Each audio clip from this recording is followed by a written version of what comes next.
Hey friends, it's your boy SVH coming at you with a fresh shave and a bowl of Saki for August 4th, 2024. Life is what it is. You cannot change it, but you can always change yourself. No commentary necessary, really, but there is a little commentary I'd like to share here. In Sufi terms, the crushing of the ego is called nafs kushi. And how do we crush it? We crush it by sometimes taking ourselves to task. When the self says, "Oh no, I must not be treated like this," then we say, "What does it matter?"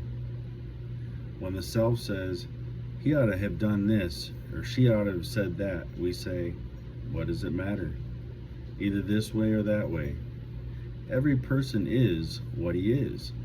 You cannot change him, but you can change yourself. That is the crushing.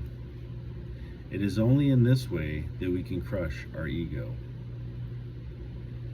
Every time that we notice its pinprick, every time that its thorns appear before our eyes, we should crush it and say, "What are you? Are you not thorns? Are you not the cause of unhappiness for others and myself as well?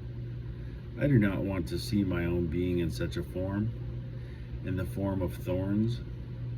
I want my being to be turned into a rose, that I may bring happiness, pleasure, and comfort to others."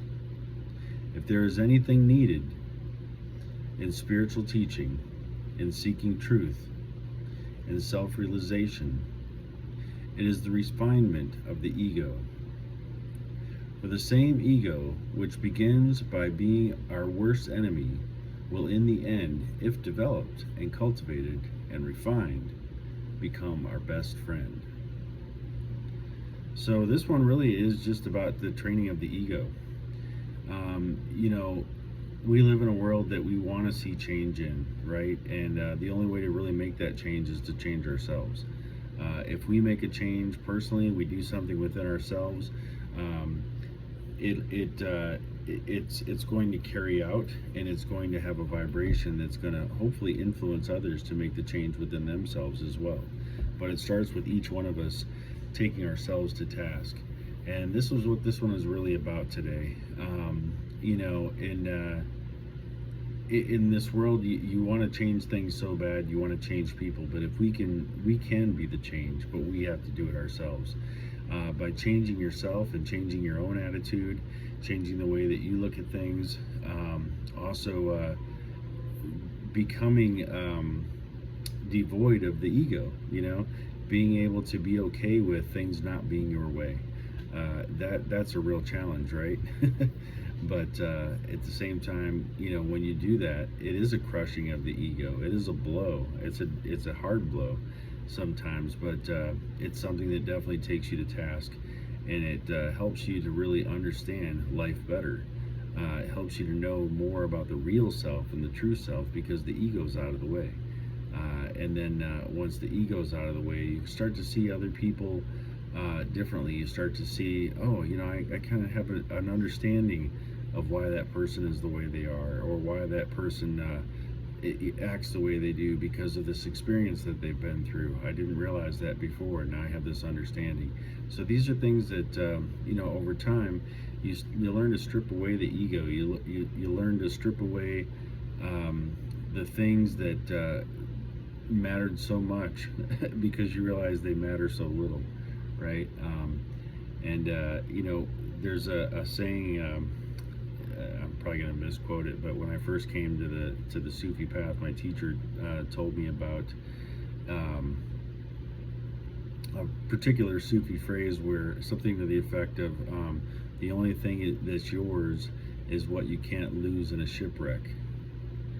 And you know, of course, you could lose your life in a shipwreck, but you never lose your soul. You never lose the true spirit of who you are.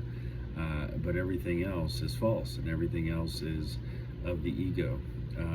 So I thought that was a beautiful sentiment when I first heard it. And you know, I'm really into the concept of fana, which in Sufism is fana is annihilation. And actually have a piece of music that I'm working on now called the River Fana, which is about drowning your ego in the river of annihilation, and what that feels like, and the liberation that you come out of when you die of the self, and you arise as spirit. And that's the whole concept in spirituality of die before you die, or die before death. You're dying in the little death, which is the ego death, before you have a physical transition. But in doing so, the days that you do live, you live with peace, and you live in enlightenment and higher consciousness, because you've shed this ego, which is of the false self.